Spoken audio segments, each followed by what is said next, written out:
Example 13, how many terms of AP 24, 21, 18 must be taken so that their sum is 78।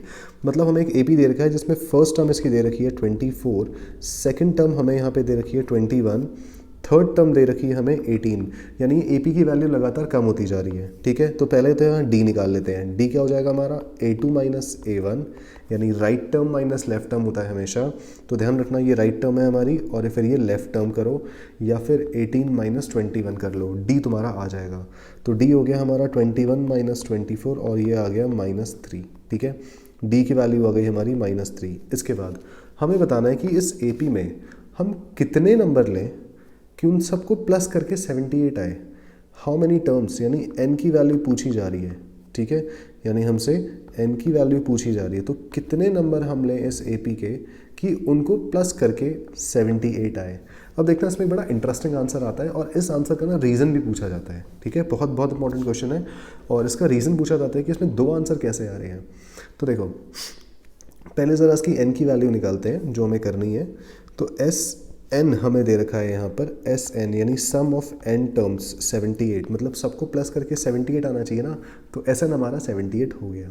ठीक है, और हमें निकालनी है n की वैल्यू। तो चलिए, फॉर्मूला है हमारा Sn equal to n/2 into 2a plus n-1 into D. Fine, और यहाँ से हमें Sn की वैल्यू दे रखी है 78 इक्वल टू n/2, n हमें नहीं पता, इंटू 2 इंटू ए। देखो 2 इंटू ए मतलब 2 इंटू 24 प्लस n-1, n हमें फिर से नहीं पता, बट कॉमन डिफरेंस हमें पता है जो है -3।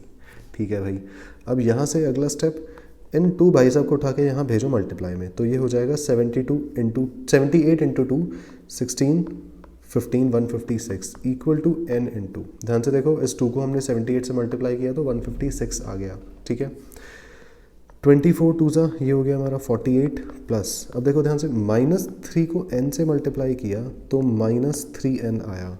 ठीक है, और क्योंकि यहाँ पे माइनस और प्लस दोनों साथ में आ रहे हैं तो भाई प्लस माइनस तो माइनस हो जाएगा, तो इन दोनों को हटा के यहाँ पे माइनस लिख दो, अरे माइनस लिख दो।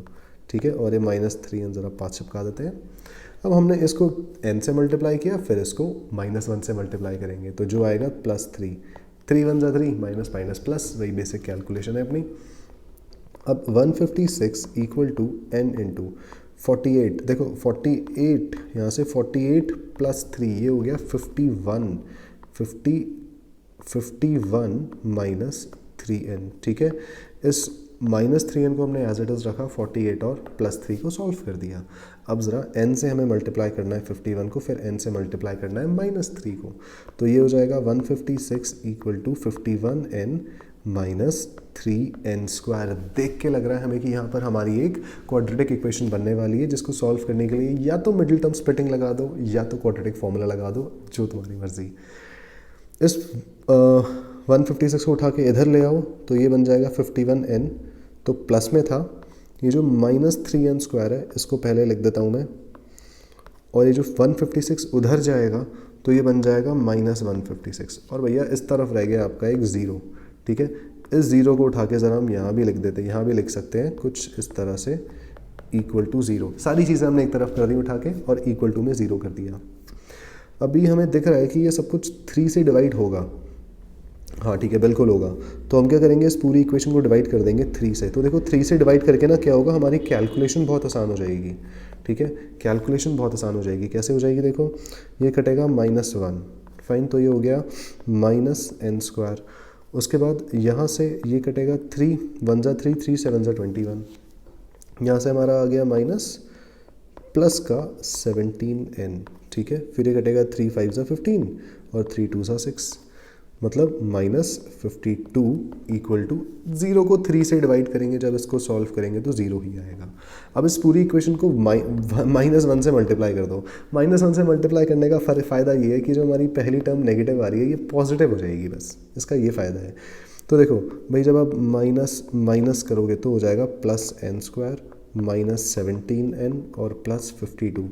कभी भी हम अगर -1 से पूरी इक्वेशन को मल्टीप्लाई करते हैं ना, तो क्या होता है, सबके साइन चेंज हो जाते हैं। ठीक है, माइनस माइनस प्लस आ गया, और फिर माइनस प्लस माइनस हो गया, और ये माइनस माइनस प्लस आ गया। बाकी इसको जब हम 0 से मल्टीप्लाई करेंगे तो 0 ही आएगा घूम फिर के। अब यहाँ से हमें करने हैं इसका मिडिल टर्म स्प्लिटिंग। तो हमारे पास जो क्वाड्रेटिक इक्वेशन बची that is n square minus 17n plus 52। अब करते हैं इसकी मिडिल टर्म स्प्लिटिंग। उससे पहले थोड़ा यहाँ पे स्पेस बना लेते हैं मिडिल टर्म स्प्लिटिंग के लिए, जिससे कि काम हमारा आसान हो जाए। ठीक है, तो इसको उठा के ज़रा कोने में रख देते हैं। इक्वेशन थी हमारी n स्क्वायर, इक्वेशन थी हमारी n स्क्वायर, एक minute, n square minus 17n plus 52। अब देखो मिडिल टर्म स्प्लिटिंग का अगर किसी को ज़्यादा आइडिया है नहीं तो आराम से मिडिल टर्म स्प्लिटिंग गूगल करना और तुम्हें बहुत सारी वीडियोस मिल जाएंगी, मेरी भी मिल जाएगी, जिसकी देखनी है उसकी देख लो। यहाँ पर मैं मिडिल टर्म स्प्लिटिंग सीधा करके दिखा रहा हूँ इसकी। इसमें हम करते क्या है, पहले नंबर को यानी 1 और 52 को मल्टीप्लाई करेंगे। तो 1 और 52 को मल्टीप्लाई किया तो भाई हमारा 52 ही मिलेगा। अब हमें 52 के देखने हैं फैक्टर्स, किन फैक्टर्स को प्लस या माइनस करके 17 आ रहा है। ठीक है, तो यहाँ से देखो 52 किस किस के टेबल में आता है, 2 टाइम्स 26। क्या 26 और 2 को प्लस माइनस करके 17 आएगा? नहीं आएगा। ठीक है, तो यहाँ से आ जाएगा हमारा 13 फोरजा। तो भाई देखो 13 फोरजा अगर हम कर रहे हैं तो 13 और 4 को सॉल्व करके 17 आता है, मिडिल टर्म आती है।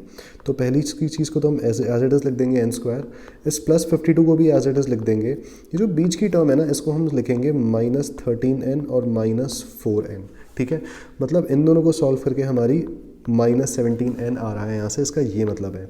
अब यहाँ से हमने मिडिल टर्म स्प्लिटिंग करा और भाई ये करने के बाद हमें निकालने हैं पहले इन दोनों में से कॉमन आ रहा है n माइनस 13। ध्यान से देखो, जब आप n स्क्वायर में से एक n निकाल दोगे तो एक n बचेगा। ठीक है, जब आप 13n में से एक n निकाल दोगे तो 13 बचेगा। इसको कहते हैं कॉमन निकालना। और सुनो, इन दोनों को मल्टीप्लाई करके ये 2 टर्म्स वापस आनी चाहिए। ठीक है, इसके बाद अगली 2 टर्म्स में से निकाल लो 4 कॉमन, उसमें भी आएगा n माइनस 13 और ये आ जाएगा तुम्हारा माइनस में। ठीक है, देखो भाई 4 और n को मल्टीप्लाई करके माइनस 4n आना चाहिए और आ रहा है। ठीक है, माइनस प्लस माइनस होता है। इसी के साथ साथ माइनस 4 और माइनस 13 को मल्टीप्लाई करोगे तो प्लस 52 आना चाहिए, वो भी आ रहा है। ठीक है, मतलब इस स्टेप को सॉल्व करके ऊपर वाला स्टेप आना चाहिए और हमारे ब्रैकेट्स में जो वैल्यूज़ है ये सेम होनी चाहिए। अब n माइनस 13 को ही कॉमन निकाल लेंगे हम और बचा हमारे पास n माइनस 4। देखो n माइनस 13 को कॉमन निकाल लिया और बचा n माइनस 4। तो हमारे पास यहाँ पे इसके 2 फैक्टर्स आ चुके हैं जो है n माइनस 13 और n माइनस 4। अब एक एक करके इनको हम करेंगे किसके इक्वल पुट, 0 के इक्वल। यहाँ पे मैं इक्वल टू 0 लिखना भूल गया। तो देखो जब हम इन दोनों को मल्टीप्लाई कर रहे हैं तो 0 आ रहा है। इसका मतलब क्या है, या तो इसकी वैल्यू 0 है या तो इसकी वैल्यू 0 है। ठीक है, तो हम दोनों को एक एक करके 0 के इक्वल पुट करते हैं। तो n minus 13 equal to 0, n की वैल्यू आ गई 13, और दूसरा n minus 4 equal to 0, n की वैल्यू आ गई हमारी 4। अब ये बात है ध्यान देने वाली, यहाँ पर हमारे पास 2 आंसर्स मिल रहे हैं और इसी को हमें जस्टिफाई करना था। ठीक है, ध्यान से देखो, हमारा जो AP है ये कम होता जा रहा है, यानी इसकी वैल्यू आगे जाकर नेगेटिव भी होगी। ठीक है, तो अगर मैं केवल पहले इसके 4 नंबर्स को प्लस करूँगा, क्योंकि n की वैल्यू हमारी 4 भी तो आ रही है, तो अगर मैं पहले इसके केवल 4 नंबर्स को प्लस करूँगा तो मुझे 78 मिलेगा। ठीक है, अगर मैं इसके आगे आने वाली और भी नेगेटिव नंबर्स को प्लस करूँगा जो कि 13 तक आ जाएंगी, तब भी हमें 78 मिलेगा। ये ध्यान रखना।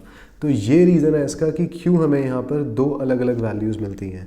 ठीक है, तो इसलिए एज द AP इज़, तो यहाँ पे इसको हम लिखेंगे as the AP has negative terms this it justifies its 2 answers, its 2 values for n। ठीक है, और ये जस्टिफाई कर रहा है कि भाई हमारी क्यों n की यहाँ पे 2 वैल्यूज़ आ रही हैं। वरना क्या होता है, अगर एक नेगेटिव वैल्यू आती है तो हम उसे इग्नोर कर देते हैं, बट यहाँ हमारी दोनों वैल्यूज़ पॉजिटिव आ रही हैं। तो इसलिए क्योंकि इसकी टर्म्स आगे जाके नेगेटिव होने वाली हैं और जब हम नेगेटिव टर्म्स को प्लस करेंगे तो भी हमें 78 मिलेगा। मतलब इन पॉजिटिव टर्म्स को और इन नेगेटिव टर्म्स को जब हम प्लस करेंगे तो भी हमें 78 मिलेगा। ठीक है, तो इसलिए n की वैल्यू यहाँ पे 2 हमें मिलने वाली है। तो ये था हमारा एग्जाम्पल 13। अब बढ़ते हैं 14 की तरफ।